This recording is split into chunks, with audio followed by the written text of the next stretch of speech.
You've entered into a social contract with every piece of art that you have ever engaged with or created.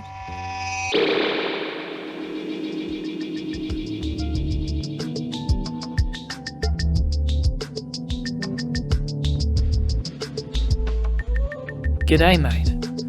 And how the bloody hell are you? Welcome to In the Back of My Head podcast, episode 82. It's a creative journal where I rant and rave about creativity, whatever's in the back of my head, follow my own curiosity. I struggle with cringe, which is potentially ironic because I also might make a lot of cringe content, as we all do in this day and age. But I've always struggled with cringe. I struggle with watching reality TV, the Big Brothers of the world, watching fucking raging dickheads on the TV. Have certain people, certain mates of mine send me memes. I've just received a notification from one of those mates, and they send me cringe content. And that was actually my first introduction to almost a genre of memes or a genre of content on Instagram that could be simply categorized as terrible music. But I think it's different. There's something different about terrible music on Instagram Reels as of late. Perhaps you've noticed it as well. But it's been blowing up. It's been doing numbers. It's been doing really well. Have you been scrolling through? Have you been sent any videos of the cringiest, most earnestly cringe music that you've ever seen? I feel like that's always existed on Instagram. I feel like that's always existed. I mean, bad music has always existed. Cringe has always existed. But Instagram has been a festering pool of it for perhaps its entire existence. But I think there's been a shift lately. Just riffing a little bit here, but early days of Instagram, I feel like was very raw, and that was the appeal of it. Here's my mate's breakfast with a dumb filter on it. And I'm like, your breakfast looks better with the filter, so I'll take it. Now I know what you're up to, I know what you're eating, and it looks kind of pretty, but also pretty shit. And marketing your music on Instagram also felt, kind of approachable, kind of real. These are real people. And I think it's still that. I think the internet is still that to a degree. But the Instagram Reels music lately, I think, feels like the quality has been upped. And I just mean in terms of production, not in terms of quality of music, but the quality of the production has been seriously raised. And obviously that could just be simply access to CapCut, access to better cameras, access to technology, what have you. But I think there's also a shift in attitude, perception of what you need to do with your music. But the thing is with all this is that it's terrible. And this is going to sound cynical for a little bit, but I'm sure you've seen the trends. If blank and blank made a song, here it is. POV, you just found someone who sounds like blank and blank made a song together. It's like Green Day and Doja Cat. They made a song together, but it's sung by a teenager who cannot sing at all and sounds nothing like either of those artists. But is very earnest about, this is the thing that I made. I've seen a lot of hyper-political stuff. A lot of fucking rednecks from the States that are singing just terrible country hip-hop mashup music all about how much they fucking love Trump, and it's cringe as hell. And then on the flip side, well, it's not so much flip side in terms of politics, but I've encountered recently this white hippie, which I think is important because he's just leaning so hard into the reggae vibes, but all of his content is just about how bad feminism is. And the comment sections are just tearing him apart. Rightfully so. He's a piece of shit. He's a real piece of shit. And if you haven't experienced Instagram Reels and the cringe of it, in terms of Instagram Reel music, then just the last time you went and saw terrible comedy or a terrible band, whatever got you to go, no. If you've been to poetry nights, as I have been to many and run many and love, then you've seen the cringe. The reggae guy, though, actually, is maybe a good example of why I'm so perplexed by this at the moment, is because he's doing numbers. A lot of these guys do numbers, and the comment section just tears them apart. Just telling them how bad the music is, how bad the message is, how bad the delivery is, how bad every aspect of it is. But that's farming content, that's farming engagement, and encourages it. And so it's a peculiar space that these people exist in now. And I don't know what's in their heads, and that's kind of what this episode, I'm trying to think about what's actually going on here. Because it's how we're told to get our music out there, is we have to make short form content. That's how you get your material out there. That's how you advertise yourself. And 3 things that really get views is cringe, memes, and inflammatory comments. I guess that guy's hitting all fucking 3 of them. The fact that cringe gets views is perplexing to me, but I guess no, it makes perfect sense. But then when you're attaching it to art, that creates a strange incentive to be bad. And again, I might make cringe content myself. I'm not sure. I think I do. I think I make some cringe. I know I make some cringe. I know some mates of mine look at what I do and go, oh, please stop doing what you're doing. I want to be clear as well for all this, is that like I don't want to sound cynical. I do not want to sound like stop advertising your music. Stop making content like this. Because you gotta do it, you gotta market, you gotta put stuff out there. There's other ways to do it. There's other traditional, more traditional means. You can go play some open mic nights. You can do some covers. Or do some collabs. But making content is that's the way to do it. It's the way to do it. It makes sense to me. That's how I feel most comfortable putting my music out there. It's just making little videos of me rapping in this bedroom. That's fine. There's always been hurdles in getting your music out there. And algorithms are now just one way of doing that, and a very good way, and a very interesting way. But if you create from the heart, if you're burying your soul in your music, and then you were attaching that to a slot machine, that is the algorithm, then your sense of self is tied to this roll of the dice, to chance. And when the odds are stacked against you, but one way of getting better odds in your favor is to be cringe about your own music. I don't know. Does that incentivize you to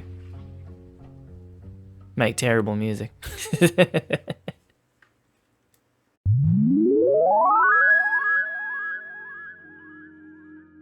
In terms of the audience, we're in a peculiar situation ourselves. The way that we are bombarded by art, the way that we are trying to navigate the world of art and content, and I've spoken so many times on this podcast about just the abundance of tools, the abundance of access to this, to making stuff, to making music, to making podcasts, to making what have you. It's a beautiful thing, but it also means that there is too much art. If we took a break, I don't think it would be a bad thing for all of humanity if everyone just took a couple of years off making stuff. Because there's too much to be curated, collected, sifted through, sorted. It's endless. There's not enough curators on the planet. There's not enough reviewers. There's not enough magazine editors. There's not enough playlist editors as well, I suppose. There's not enough of them on the planet. Will never be. It's easy to create. And so we rely on these algorithms to recommend work to be the next gatekeepers, to be the new gatekeepers. And gatekeepers maybe in this circumstance not such a dirty word. When looking at this kind of material, just looking at just the endless ocean of content in general, we need the curators. We need the curators as guardians and guides through this ocean of absolute insanity, absolute bullshit. endless artists of both hidden gems and then endless just trash, endless garbage. And we need people to be sifting through all that kind of stuff. But again, there's not enough of them. There's never going to be enough curators.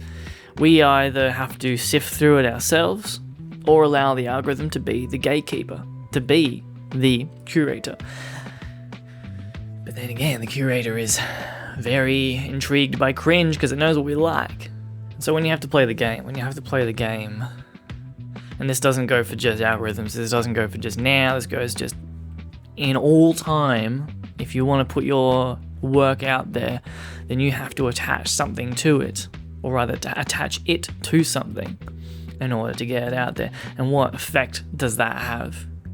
And I'm not going to come up with answers. This entire episode is based on a knot in my stomach when I try and market my stuff, and when I see other people marketing their stuff, when I see cringe, when I see people paying for shit.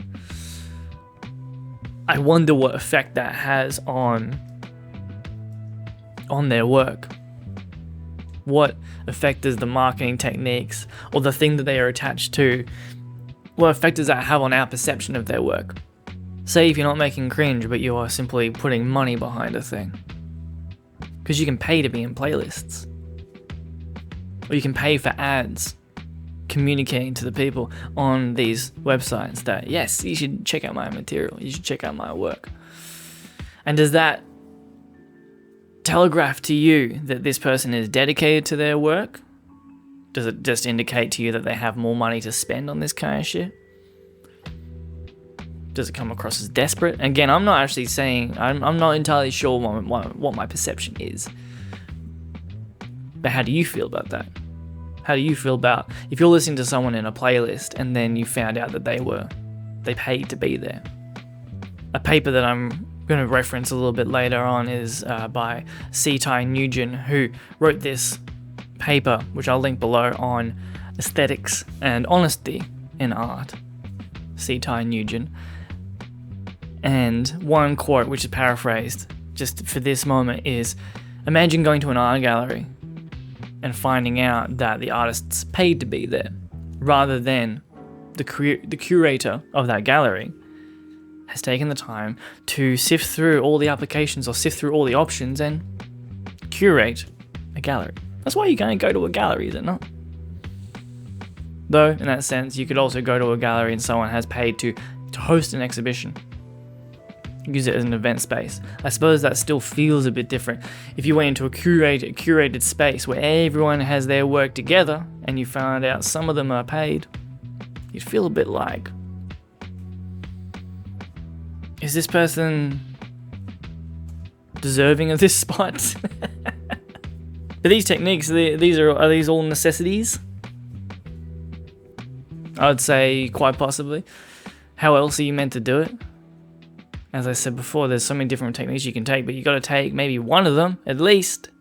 But whichever path you take and whichever way you choose to get your music out there or get your art out there or just present yourself, obviously, not regardless of the art itself, it immediately puts a lens on the art. And then also fairness. This landscape of algorithms and what have you, suggested content is deeply hostile to many kinds of art, I believe. If you make challenging or inaccessible art in any way, then generally speaking, that will struggle. But there's the potential of finding your very particular niche audience, but getting it out there to a mass audience is obviously going to be hard. You can't go for what the people like. And what do the people like? They like cringe, evidently. But these techniques that you use, these ways that you get yourself out there, it applies that lens. But does it also then actually seep into the art itself? Does that Is that all part of it? Is that all part of it? Is the way that you market yourself, the way that you present your work? Is that part of the work? And so does that. I've written here. Is this terrible wave of Instagram music actually a new genre? Not in the same sense as like a musical genre so much, but a genre of content. This particular style of cringe is actually an art form in itself. Because I think the question you ask yourself when you see this cringe content, when you see the most cringe music you've ever seen on Instagram, you ask yourself, are they being cynical? Or are they being deeply earnest?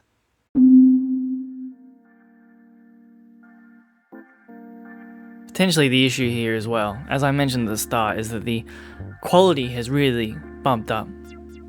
The production quality has gotten a lot better. And that poses a difficult conundrum, I think, for people.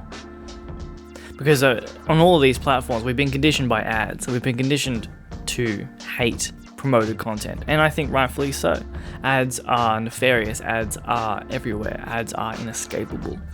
And when our content feels like an ad, then we immediately get that knot in our stomach. We get the bile rising up. Ugh, this feels wrong. And we shouldn't, grace should be given to content creators. Whenever you're watching a content creator on YouTube who's like actually who does numbers and cuts away to an ad, they got to pay the fucking bills. A lot of work goes in. And so you go, yeah, that makes sense. Yeah, that's cool. We prefer it when it's dressed up nicely in their style. But then when it comes to like something like Instagram, where I'm encountering these reels, like if I see something is promoted, if I see the promoted tag, I will actually just click off it. And in fact, I've gone to like things and then I'll unlike it. Like, oh wait, hey, that's an ad, I'm unliking it. I know exactly why I do that. I don't even know if I agree with that idea, but I do it. And it's because I have that knee-jerk reaction to the ads, to anything that is promoted. It suggests that it's not organic, it's not real. And so, in the same fashion, I think we are also then very attuned to slop content, shovel content, content that is copying those marketing techniques, copying the trends, following all that kind of shit. It very clearly communicates to the audience that this is an ad, but it is an ad. It is an ad. You are making an ad for your music. You are making... Cringy Instagram reels were not where I started with this. I actually found this paper, as I mentioned before, by C. Ty Nugent, as linked below. And he talks about sincerity in art and earnestness in art. Truly believing in yourself, believing in the work that you've made, believing in your message, believing in the art itself, being earnest. And he speaks about a social contract that we make with the art that we consume, and that artists make with the audience in turn. There is a contract signed between the artist and the audience. The audience, their side of the bargain, they place their trust in you, that you are operating from a place of sincerity. And in turn, they will take a risk on your work. That's the basic contract. If you operate earnestly, if you operate with sincerity, if you create from the heart, from the soul, then I will spend my time on your work. I think that makes perfect sense. I believe that. I really subscribe to that idea.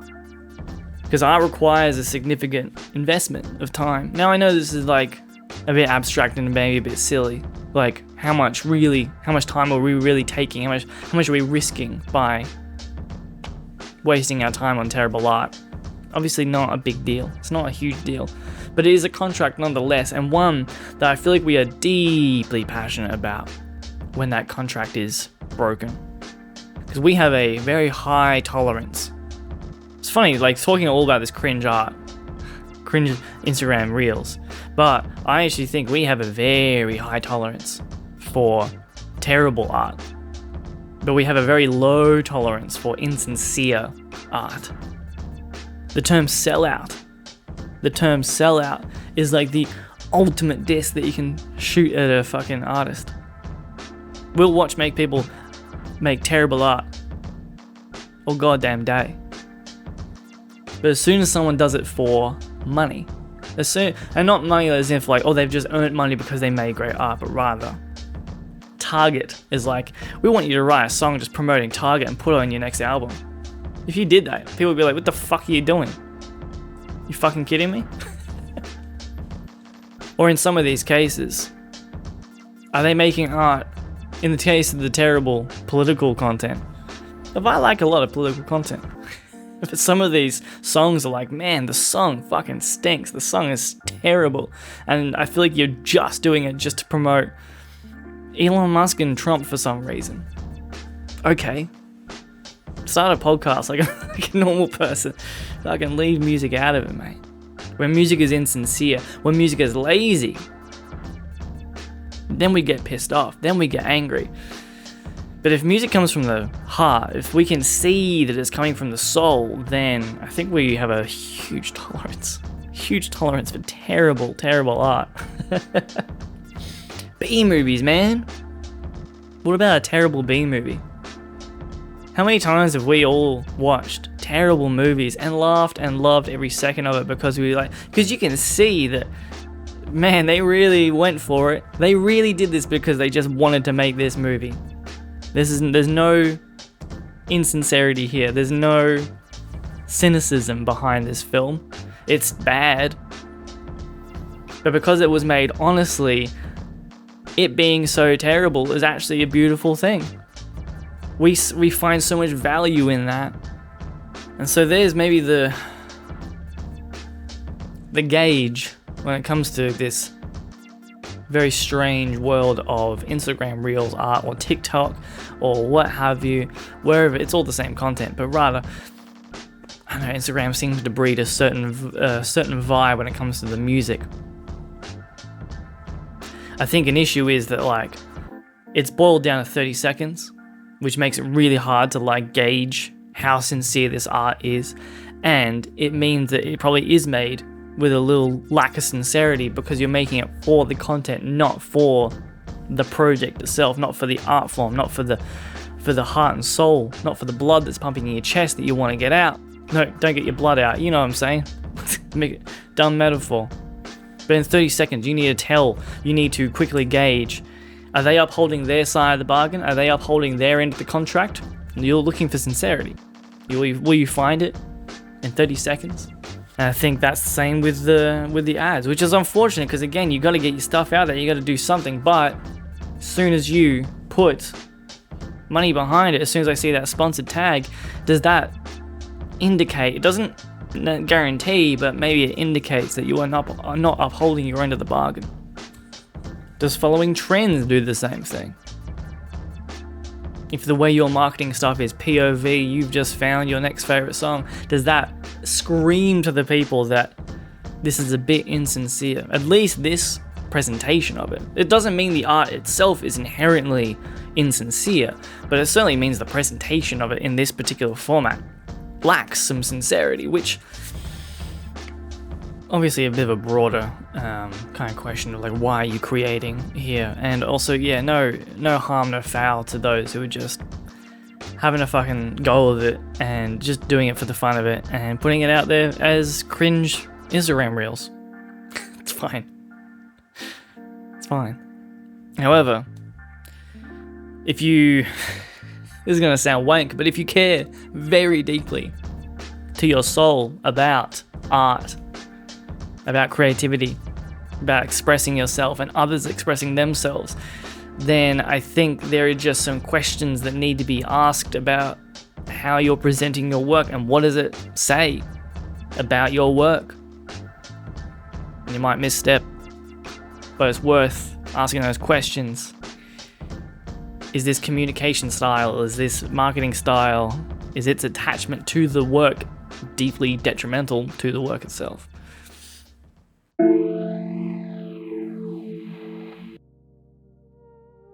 Is it a crime to make bad art? Is it a crime to be cringe? I don't think so. I think as the audience, I don't think so. I think we might look away. We might, oh, I don't know about that one, mate. There's no crime. It's not a social crime. Another quote from C.Ty Nugent from that paper is, aesthetic life is where we ask each other to make the particular commitment to be true to ourselves. The contract you're upholding as an artist is to die by your aesthetics. Aesthetics as a concept is, kind of subjective, but also in the world of art and design and yada yada, there are some agreed upon fundamentals that warp and change over time, but for the most part I think are pretty agreed upon. But your aesthetics, what you like, what makes your blood pump, what makes your heart beat, what lights your soul on fire, that's your aesthetics. And the contract is that you uphold those aesthetics and you hold yourself to those aesthetics. What do you like? Simply, what do you like should be the thing that you do. I made this art because I fucking like it, because I fucking love it. That's it. That's all it is. It's what my soul demanded that I make today. That's what I made.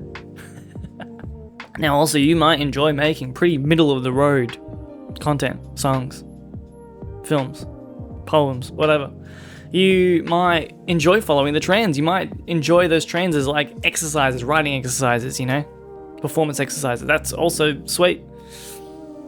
I think we can tell when you're enjoying it. I think we can tell when you're being true to yourself. I think we're actually really good at seeing, I don't think this person really believes in what they're doing. I think they're being cynical. I think this is done for all the wrong reasons. And again, there is an element of necessity to all this, of how we present our work before the internet, after the internet, whatever, all throughout history. I'm sure there is always a push and a pull. There is a certain amount of give that you can allow in your presentation of your work. But when scrolling through Instagram or TikTok or what have you, and you encounter these presentations of art, makes me question at least, just like, ooh, what is happening here? How sincere is this? I watch these reels and I wonder, is there aesthetic truth behind it? Is it their aesthetic truth? Am I cringing at it because it's bad? Which, I think to an obvious degree, yes. But am I really cringing because it feels insincere? Because it feels... I don't think you're doing that from your soul, mate. I don't think you're doing that because you actually want to do that. Again, it's an endless ocean of content on Instagram and all these platforms, so it's too broad of a statement or broad of an observation to just apply to all things. But I suppose just my question to myself, perhaps a question to you as well, is simply, are you dying by your aesthetics?